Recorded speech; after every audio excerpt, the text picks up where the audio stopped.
Bonjour à toutes et à tous, bienvenue sur ma chaîne Jolto Comics. Aujourd'hui, vidéo un peu spéciale car ça va être mon top 3 manga de l'année 2022. Et donc, sans plus attendre, je vais vous parler de mon troisième manga préféré de l'année 2022. Et je vais vous parler de Léviathan, sorti aux éditions Kiun. Là, voici le tome 1. C'est une série en 3 tomes. 2 tomes sont déjà sortis. Et c'est écrit et dessiné par le mangaka Shiro Kuroi. Léviathan, qu'est-ce que c'est? Donc Léviathan, c'est un récit qui se passe dans un futur plus ou moins proche, où une classe d'élèves de 14-15 ans se retrouve dans une navette spatiale pour faire du tourisme vers une autre planète. Donc, du tourisme spatial. Et accompagnés de leur professeur, il arrive un problème technique sur cette navette qui fait que il n'y aura plus d'oxygène dans un certain délai. Le professeur, essayant de garder l'information pour lui, est trahi par l'un de ses élèves de confiance et l'information tourne pour tous les élèves. Tout le monde est informé que la navette va bientôt périr et que tout le monde va mourir. Pour survivre, il y a une solution que le professeur euh, connaît via un assistant robot qui vient le voir, c'est qu'il y a une capsule de survie. Les élèves sont au courant, quelqu'un a écouté la discussion entre le professeur et l'assistant, et le bouche-oreille se faisant, une guerre entre les élèves et les professeurs arrive pour savoir qui sera dans la cellule de survie. Alors, c'est un récit vraiment brutal, violent, à la limite de l'horreur. C'est très très très bien dessiné. Voilà. C'est pas pour les enfants. C'est une lecture vraiment adulte, même si ça parle d'enfants. Et il y a deux temporalités dans ce récit. Il y a la temporalité donc des événements qui se sont passés dans cette navette spatiale et une temporalité future où des chercheurs, des enquêteurs de l'espace arrivent sur cette navette abandonnée et se tombent sur un journal de bord d'une élève qui énonce les événements qui se sont déroulés et qu'on suit dans la foulée. euh,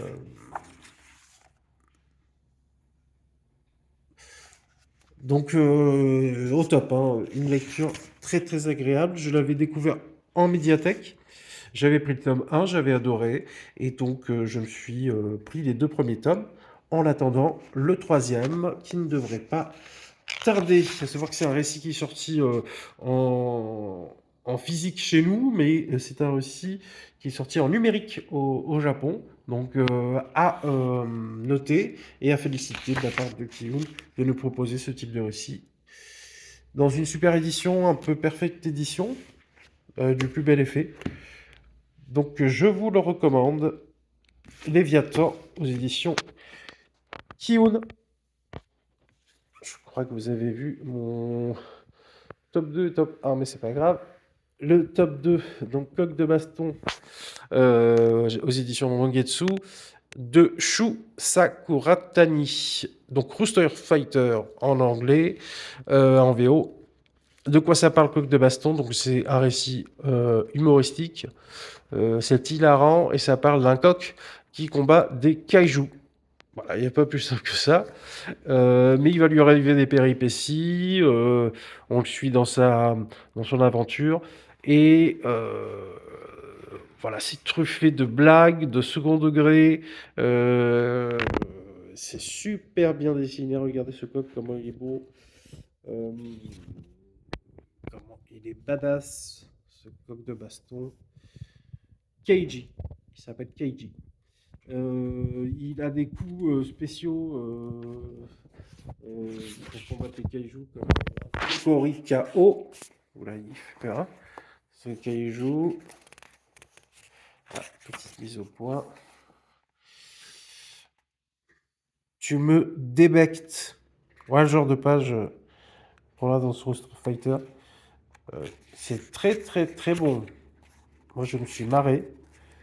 Pour se détendre après une journée de travail ou en fin de semaine, c'est idéal. Ça se lit vite, c'est très agréable. On prend plaisir, on se marre. Donc Rooster Fighter, tome 2, c'est sorti en... il y a actuellement 3 tomes qui sont sortis chez Mangetsu et un tome 4 ne devrait pas tarder à sortir également dans les prochaines semaines. Top 1 des mangas de 2022, c'est la série Aoashi, éditée également chez Mangetsu. Aoashi Playmaker, écrit et dessiné par Yugo Kobayashi. Donc série en 12 tomes actuellement qui sont sortis, même 13 aujourd'hui. Le 13e tome est sorti. Donc là j'en suis au 12e. Et c'est excellent. Je suis fan de foot à la base, mais même pour les novices qui ne sont pas spécialistes en foot, c'est une lecture très accessible. Donc c'est l'aventure d'un jeune joueur qui s'appelle Aohashi, qui est découvert par un entraîneur de l'Esperion UFC, le voilà, Canada, ancien joueur de foot professionnel qui a joué en Europe, et qui découvre ce jeune joueur lors d'un match amateur et lui propose de passer des tests pour rentrer dans le centre de formation de l'Esperion. Et on va suivre son évolution parce qu'il a quelques... voilà, il doit travailler encore un peu sa technique, etc., etc., le côté tactique. Et c'est franchement super parce qu'il y a un côté vulgarisation du football, de la tactique, etc., etc. C'est assez drôle, c'est très drôle et très émotionnel. On se prend d'affection pour ce jeune Awashi et on espère qu'il réussira ses rêves lors des 12 premiers tomes. Donc c'est déjà super, on attend son évolution, je peux pas trop vous spoiler, mais voilà. Il y a une série animée aussi qui est sortie, je vous la recommande. Et également la lecture d'Awashi Playmaker. Le tome 1 et le tome 2 sont sortis dans un petit coffret. Tome 1 acheté, tome 2 offert. Donc ça vaut le coup pour débuter la série et avoir une petite idée. Donc Awashi, top 1 de ce top manga 2022. Donc, voici mon top 3 de gauche à droite. Léviathan, top numéro 3, Rooster Fighter, Coq de Baston numéro 2 et Awashi numéro 1. Voilà pour cette vidéo top 3 comics 2022. J'espère que ça vous a plu. N'hésitez pas à mettre un petit j'aime ou à vous abonner si ce n'est pas le cas. Je vous souhaite une bonne journée. On se retrouve bientôt pour une nouvelle vidéo qui va parler du top 10 des comics 2022. Bonne journée à vous. À très bientôt.